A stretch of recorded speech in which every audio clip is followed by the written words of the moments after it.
कि वे विदेशी नागरिक जो कोविड-19 की वजह से भारत में फंसे हुए हैं और जिनका वीज़ा एक्सपायर हो गया है या होने वाला है, उनके आवेदन देने पर वीज़ा की अवधि 3 मई 2020 तक निःशुल्क बढ़ाई जाएगी और उन पर किसी तरह की ओवरस्टे पेनल्टी भी नहीं लगाई जाएगी। अगर विदेशी नागरिकों को ओवरस्टे की वजह से एग्जिट परमिट की आवश्यकता है तो वे 3 मई 2020 तक आवेदन दे सकते हैं। ये एग्जिट परमिट भी उन्हें निःशुल्क दिया जाएगा और 17/5/2020 तक का ग्रेस पीरियड भी दिया जाएगा। यह भारत सरकार द्वारा लॉकडाउन की वजह से फंसे हुए सभी विदेशी नागरिकों के लिए एक सद्भावना का संकेत है। जहां तक आवश्यक वस्तुओं और सेवाओं की स्थिति है, वो संतोषजनक है। लोगों की समस्याओं का निदान करने के लिए सभी राज्य सरकारों और केंद्र शासित प्रदेशों ने कंट्रोल रूम और हेल्पलाइंस स्थापित कर दिए हैं। सभी राज्यों ने आपदा प्रबंधन के लिए स्टेट इमरजेंसी ऑपरेशन सेंटर्स और डिस्ट्रिक्ट इमरजेंसी ऑपरेशन सेंटर्स को भी क्रियान्वित किया है। इनकी डिटेल्स भी गृह मंत्रालय की वेबसाइट पर उपलब्ध हैं। श्रम एवं रोजगार मंत्रालय ने भी संपूर्ण देश में मजदूरों के लिए 20 शिकायत केंद्र स्थापित किए हैं। गृह मंत्रालय का कंट्रोल रूम भी 24/7 अपनी सेवाएं प्रदान कर रहा है। हमारी नई टोल फ्री हेल्पलाइंस 1930 और 1944 पर भी लोगों की समस्याओं का निदान किया जा रहा है। इसके अलावा आज देश के 29 राज्यों और केंद्र शासित प्रदेशों में सिंगल इमरजेंसी रिस्पांस नंबर 112 अपनी सेवाएं प्रदान कर रहा है। इस नंबर से कोई भी पीड़ित व्यक्ति पुलिस, अग्निशमन या एम्बुलेंस सेवा के लिए संपर्क कर सकता है। इस सेवा को आप 112 इंडिया मोबाइल ऐप द्वारा भी इस्तेमाल कर सकते हैं। ये आपातकालीन सेवा लोकेशन बेस्ड ट्रैकिंग या जीपीएस की मदद से पीड़ित व्यक्ति की लोकेशन को ट्रैक करते हुए अतिशीघ्र सेवा प्रदान कर सकती है। कोविड-19 के दौरान लॉकडाउन में, आपातकालीन स्थिति में, इमरजेंसी में लोगों ने इस प्रणाली का काफ़ी उपयोग किया है। गर्भवती महिलाओं ने, बुजुर्गों ने, दिव्यांगजनों ने 112 का इस्तेमाल करते हुए सहायता पाई है। कोविड संबंधी कॉल्स को भी 112 अपनी सेवाएं दे रहा है। हमारी आशा ये है कि इन सब सेवाओं के द्वारा लॉकडाउन पीरियड में हम आपकी समस्याओं को सुलझा पाएंगे। धन्यवाद।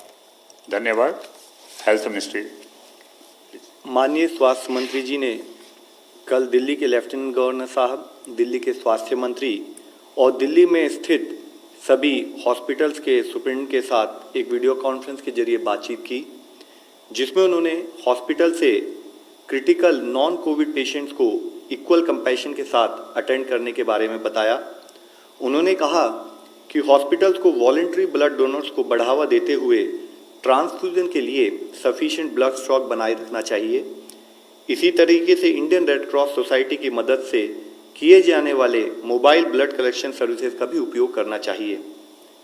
अब तक का डिटेल डेटा अगर हम देखें तो देश में 1992 लोग क्योर हो चुके हैं, जिसके द्वारा अगर हम देखें तो हमारी overall cure percentage is something around 13.85%। कल से टोटल 991 एडिशनल पॉजिटिव केसेस आए हैं, which takes our confirm cases to 14,378 cases. Last 24 hours में 43 न्यू डेथ्स भी रिपोर्ट हुई हैं, taking our total death toll to 480 deaths. आज मैं आप लोगों की दृष्टि में लाना चाहूँगा कि स्टेट लेवल पर, डिस्ट्रिक्ट लेवल पर किए हुए कार्यों के द्वारा हमें अच्छे रिजल्ट्स भी काफ़ी हद तक मिलने लगे हैं, जिसके तहत 23 राज्यों में 47 जिलों में हमने एक पॉजिटिव ट्रेंड नोट किया है, जिसमें कि इससे पहले मैंने बताया कि माहे इन पुडुचेरी, उसके साथ साथ कोडगु इन कर्नाटका में भी पिछले 28 दिनों से एक पॉजिटिव केस नहीं आया है। ये वह डिस्ट्रिक्ट थे जहाँ पर इससे पहले पॉजिटिव केस आए थे। 23 जिलों में, 23 स्टेट्स में 45 अदर डिस्ट्रिक्ट है जहाँ पर भी पिछले 14 दिनों से कोई भी नया केस रिपोर्ट नहीं हुआ है। इससे पहले जिन जिलों के बारे में मैंने आपको बताया था, उन जिलों के अलावा 22 नए डिस्ट्रिक्ट्स 12 स्टेट्स में ऐसे आए हैं जहां पर कि पिछले 14 दिनों से कोई केस रिपोर्ट नहीं हुआ है। मैं आप लोगों की दृष्टि में लाना चाहूँगा, इन जिलों में है बिहार से लखीसराय, गोपालगंज और भागलपुर, उदयपुर और धौलपुर राजस्थान से, पुलवामा जम्मू कश्मीर में, तोबल इन मणिपुर, चित्रदुर्गा कर्नाटका में, होशियारपुर पंजाब में, रोहतक और चरखी दादरी हरियाणा में, लोहित अरुणाचल प्रदेश में, भरदक पुरी उड़ीसा में, करीमगंज, गोलाघाट, कामरूप रूरल, नालबारी और साउथ सलमारा असम से, जलपाईगुड़ी और कलिम्पोंग वेस्ट बंगाल से, विशाखापट्टनम आंध्र प्रदेश से। अगर इसी तरीके से जिला स्थाई पर कंटेनमेंट स्ट्रैटेजी और लॉकडाउन पर हम काम करते रहें तो हमें लगता है कि हमें इसी तरह के पॉजिटिव रिजल्ट्स आते रहेंगे। इससे लिंक्ड ही फैक्ट है कि 3 ऐसे जिले जिसमें पहले 14 दिन तक केस नहीं आए थे, वहाँ पर पॉजिटिव केस भी रिपोर्ट हुए हैं। वह है पटना बिहार में, नादिया वेस्ट बंगाल में और पानीपत इन हरियाणा, जहाँ पर कि कुछ पॉजिटिव केस आए हैं। यह पॉइंट मैं आप लोगों की दृष्टि में इसलिए लाना चाहता हूँ कि यह एक लड़ाई है, यह एक बैटल है जिसमें हमें day to day continued vigil पे रहना पड़ेगा, तभी हम इस लड़ाई से जीत सकते हैं।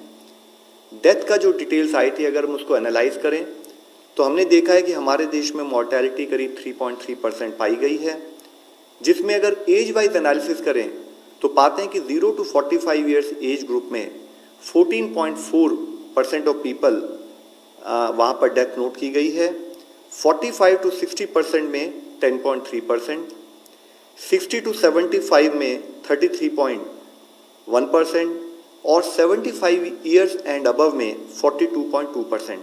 तो यानी कि हम देखते हैं कि 75.3% केसेस जो हैं वह 60 प्लस उम्र के लोगों में डेथ नोट की गई है। इसी तरीके से कोमॉर्बिड कंडीशंस के बेसिस पे एनालाइज करें तो हम देखते हैं कि 83% केसेस में कोमॉर्बिडिटीज़ भी पाई गई हैं। यह मैं आप लोगों की दृष्टि में इसलिए लाना चाहता हूँ क्योंकि इससे पता लगता है कि एल्डरली पीपल और पीपल विद कोमॉर्बिडिटीज़ वह हाई रिस्क केसेस में आते हैं। आज लॉकडाउन और सोशल डिस्टेंसिंग के बारे में जब हम बात करते हैं तो हर आदमी को सोशल डिस्टेंसिंग को फॉलो करना है, क्योंकि उसके घर में अगर कोई बुजुर्ग भी हैं तो उसके द्वारा उनको भी इन्फेक्शन पास होने का खतरा हो सकता है। इसके साथ ही जैसे मैंने आपको बताया कि 14,378 पॉजिटिव केसेस जो आए हैं उसमें से 4,291 लगभग 29.8% केसेस निज़ामुद्दीन मरकज़ क्लस्टर से सिंगल सोर्स से संबंधित पाए गए हैं, जिससे 23 स्टेट्स और यूनियन टेरिटरी से इससे रिलेटेड केसेस पाए गए। मुख्यतः तमिलनाडु, दिल्ली, तेलंगाना, उत्तर प्रदेश और आंध्र प्रदेश जैसी हाई डिजीज बर्डन स्टेट्स में, जो कि top 10 states in terms of case loads हैं, वहाँ पर इस पर्टिकुलर इंसिडेंट से रिलेटेड केसेस पाए गए हैं। तमिलनाडु में 84% केसेस, दिल्ली में 63% केसेस, तेलंगाना में 79% केसेस, यूपी में 59% केसेस और आंध्र प्रदेश में 61% केसेस इस इवेंट से लिंक नोट किए गए हैं।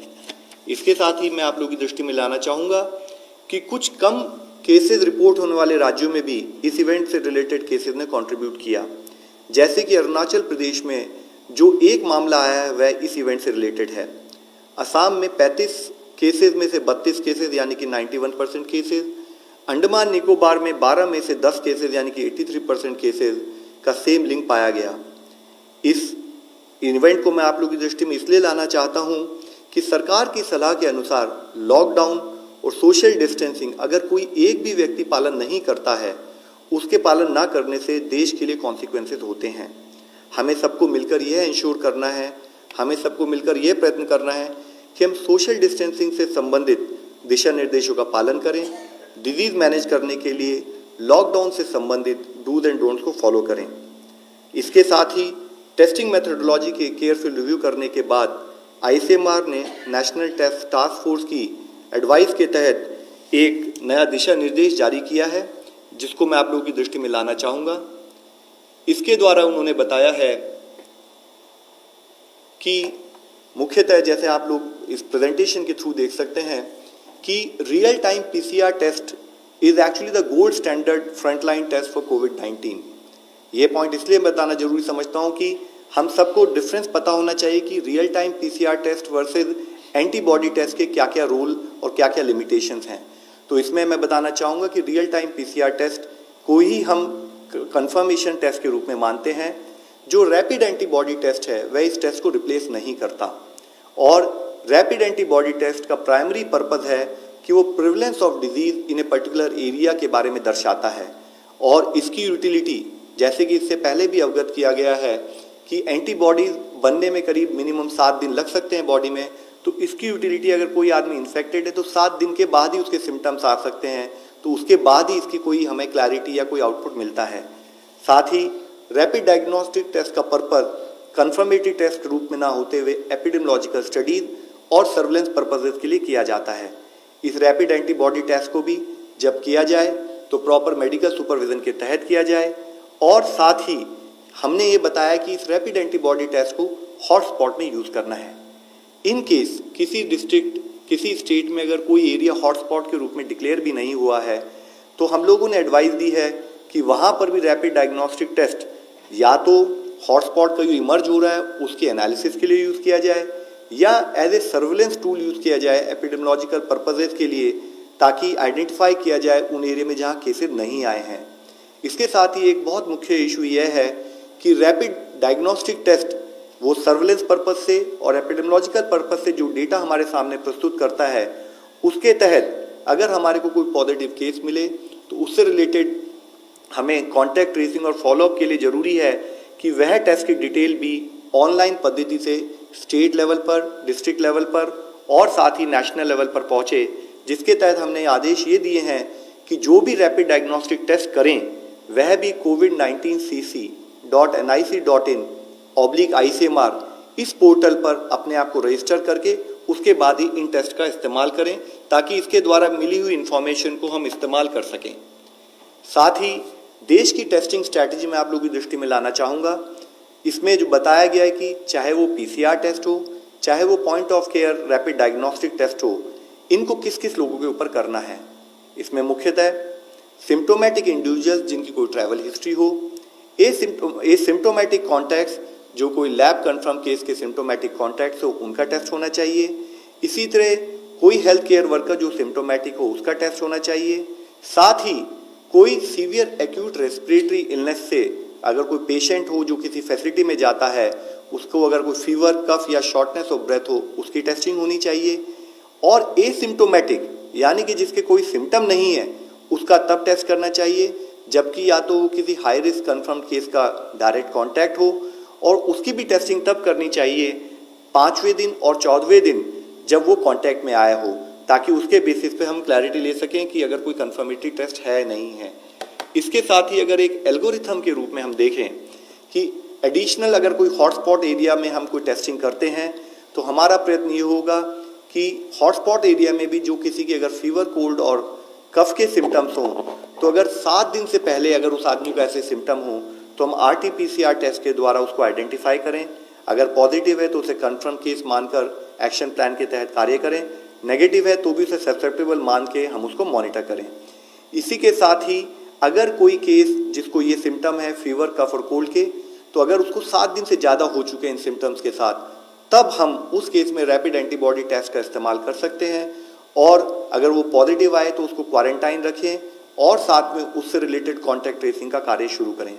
इसके साथ ही अगर वो नेगेटिव आए तो क्योंकि इससे 100% कन्फर्मेशन उस टाइम तक नहीं मिला, तो वो इसको 14 दिन यानी कि 7+7 उस दिनों तक मॉनिटर करें। और अगर कोई क्लिनिकल सस्पिशन हो, क्लिनिशियन के लेवल पर एनालिसिस करके ज़रूरत पड़े तो PCR टेस्ट भी करें। साथ ही जैसे हमने कल डिस्कस किया था, आज जो भी हमारे रिजल्ट आ रहे हैं उनके पीछे मुख्यतः फील्ड लेवल पर जो हमारे कोविड के जो योद्धा हैं, कोविड के जो कंसर्न एम्प्लॉयज़ हैं जो मिलके काम कर रहे हैं, उसी का रिजल्ट हम लोग देख पा रहे हैं। इससे पहले हम लोगों ने आगरा और दिल्ली और एम्स वगैरह के बारे में बात की थी कि कैसे कोविड डेडिकेटेड हॉस्पिटल बनाए जा रहे हैं।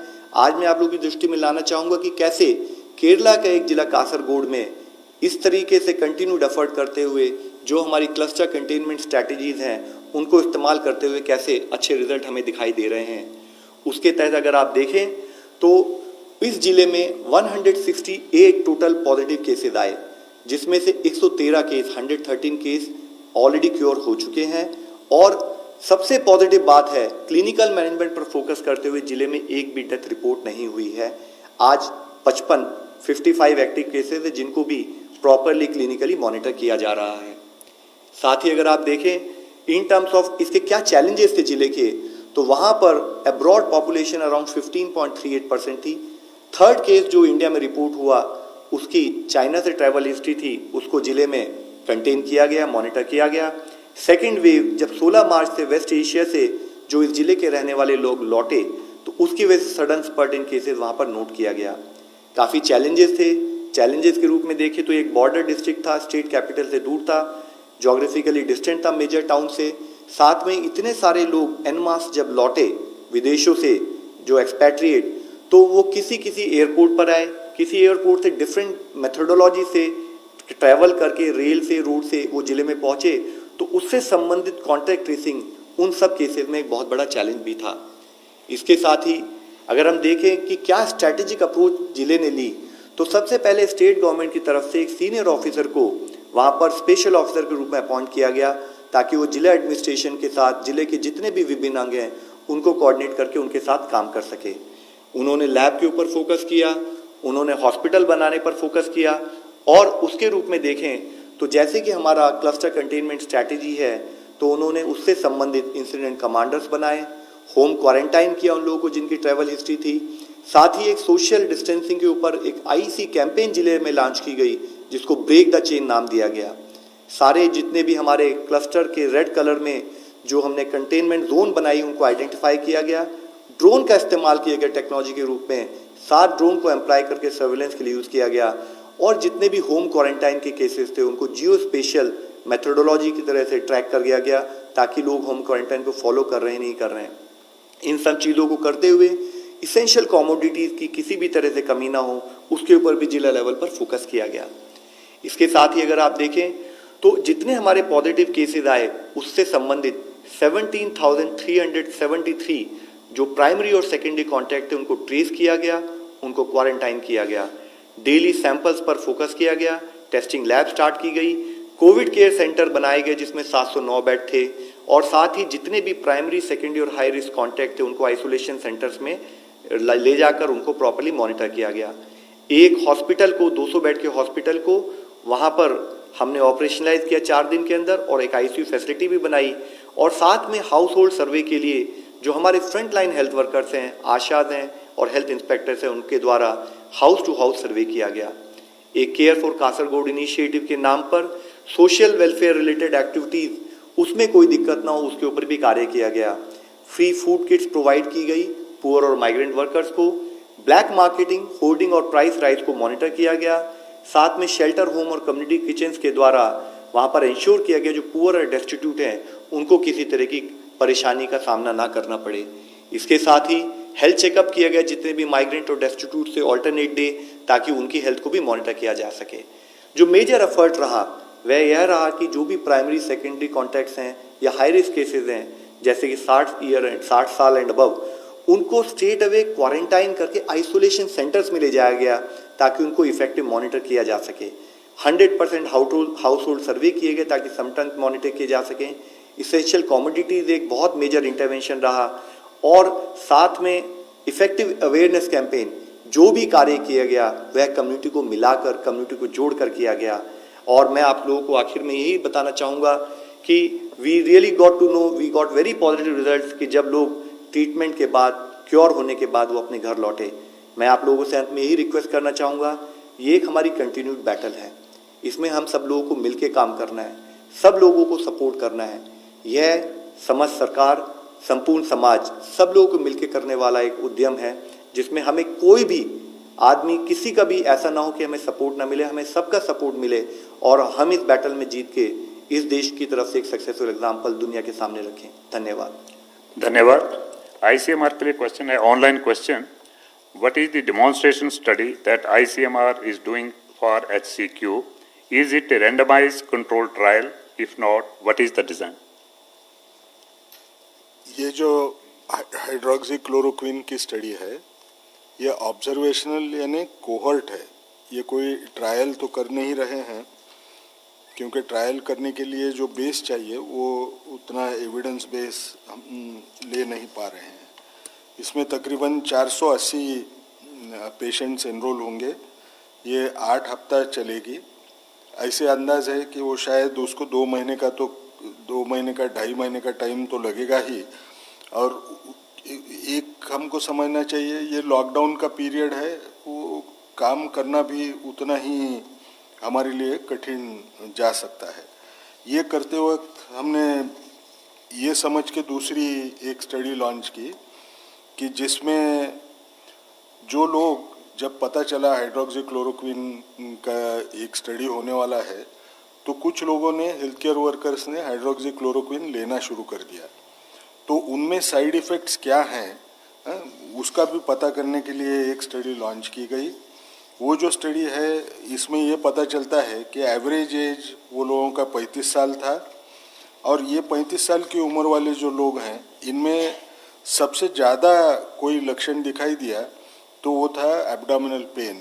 जो उन्होंने रिपोर्ट किया है, 10% लोगों को एब्डोमिनल पेन हुआ, तकरीबन 6% लोगों को नौशिया यानी उल्टी होने का महसूस हुआ उनको। बाकी जो थे वो कम प्रोपोर्शन में मिले। जैसे कुछ लोगों को हाइपोग्लाइसीमिया हुआ, वो तकरीबन 1.3% लोग थे।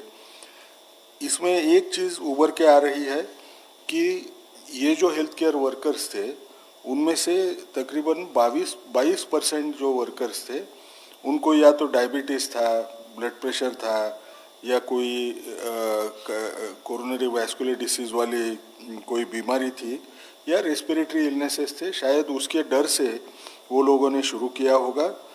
सबसे जो हमको एक नज़र जो आया, जिसके बारे में सब लोगों ने सोचना चाहिए, कि हेल्थ केयर वर्कर्स रहते हुए भी तकरीबन 14% लोगों ने खुद का ईसीजी भी निकाला नहीं था। तो ये एक किस्म की स्टडी ये भी ऑनगोइंग है। एम्स में दोनों क्लोरोक्विन के स्टडीज़ हो रहे हैं, जिसमें प्रोफिलैक्टिक भी वो देख रहे हैं और थेराप्यूटिक इम्पैक्ट भी देखने की वो कोशिश हो रही है। सब में एक समझना बहुत ज़रूरी है कि आज के तौर पे डर के मारे हेल्थ केयर वर्कर्स कई साइट पे सारे के सारे ये दवा लेने की कोशिश कर रहे हैं। कुछ साइट्स ऐसे हैं जहां दवा लेने की फ्रीक्वेंसी कम है, और उसका असर स्टडी डिज़ाइन पे होता है। हम लोगों को स्टडी करने के लिए दोनों होमोजेनियस पॉपुलेशन वहाँ जो मिलना है, वो हमको मिलने में थोड़ी सी दिक्कत आ रही है। Sneha, CNN News. I'm Sneha from CNN. My question, one to Dr. Ganga Khetkar and the second one to Mr. Love Agarwal. Dr. Ganga Khetkar, to you first. Can you tell us what's really happening as far as Remdesivir is concerned? Is there any possibility of any sort of a trial or any observational study in India if at all we end up producing this domestically? And to Mr. Agarwal, I want to ask you, there are several hospitals in the country, I know of 2 at least in Delhi, who are pool testing normal people, normal patients coming in for other things to a hospital, who are non-COVID-19 patients. Is that something that is permitted? Is that something that is allowed? Gangaram is doing it, Max Hospital is doing it. ये remdesivir जो है, ये दवा, ये virus जो बच्चे पैदा करता है, उस वक्त एक RDRP करके उसको एंजाइम लगता है, जीन है, वो पॉलीमरेज एंजाइम होता है, उसके ऊपर असर करता है। इसकी वजह से ऐसे लगा कि वो इबोला में काम जितना करता है वो शायद इधर भी काम करेगा, इसलिए स्टडीज़ हुए।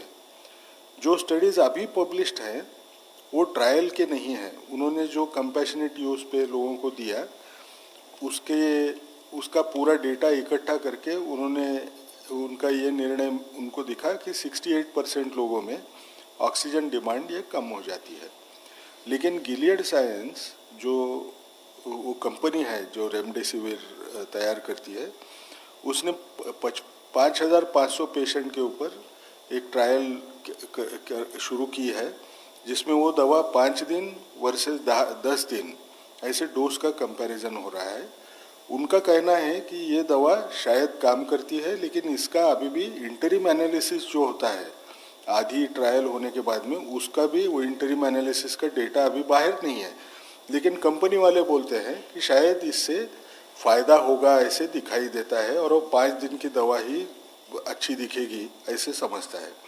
अब इस हालत में कि रेमडेसिविर एक पेटेंटेड मॉलिक्यूल है, वो गिलियड का है, उसका अभी तक असर दिखा नहीं है, यानी बाहर पब्लिश जो डेटा है उस पर रिलायबल है क्या, ये हमको समझेगा नहीं। लेकिन समझ लीजिए कभी ये अच्छा है करके 1-2 हफ्ते में हमको पता चला तो हमारे पास 2 उपाय होते हैं। ये पैंडेमिक है, पैंडेमिक रहने की वजह से वो कंपनी पे भी थोड़ा प्रेशर आएगा कि ये पेटेंट पूलिंग में चले जाए। पेटेंट पूलिंग यानी आपने देखा होगा HIV के काफ़ी सारे ड्रग्स, इसका पेटेंट पूलिंग हुआ, वो कुछ रॉयल्टी चार्ज करते हैं दूसरे जेनरिक मैन्युफैक्चरर्स को, और वो दवा बेचने की उनको परमिशन दिया करते हैं। उस ढंग से काम होगा नहीं। हमारे यहाँ अगर वो दवा कहीं से मिलना शुरू हो जाए तो हम भी वो दवा की ट्रायल कर सकते हैं। लेकिन जैसे पहले मैंने 2 बार बोल चुका हूँ कि सॉलिडारिटी ट्रायल में एक आम रेमडेसिविर का भी है जिसमें हम लोग शरीक हो रहे हैं। मिस्टर ब्रह्म प्रकाश दुबे।